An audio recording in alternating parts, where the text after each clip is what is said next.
right, we have Deb here today for her left knee. She is just over 1 year out from one of our trademarked knee repair, not knee replacement programs. Deb, just give me a very brief description of what life was like for you prior to undergoing our knee repair, not knee replacement program. Well, I couldn't walk and I was on crutches, and my knee was very, very painful.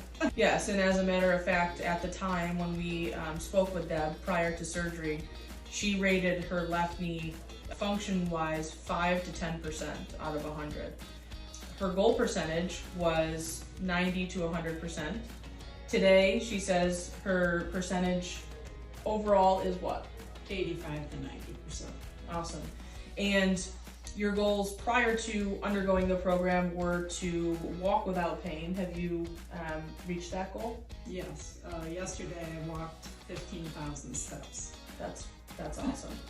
And another one was to perform daily activities without pain. Have you reached that goal? Yes, I have. Great.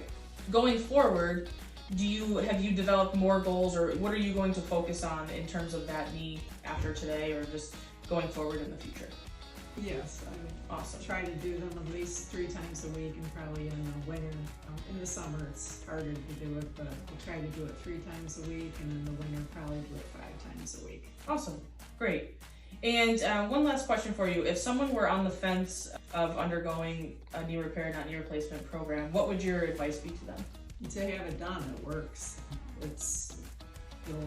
It's longevity, and if you don't need knee replacement, have it done. It works. Absolutely. All right. Well, best of luck to you. Great job. You put in the hard work.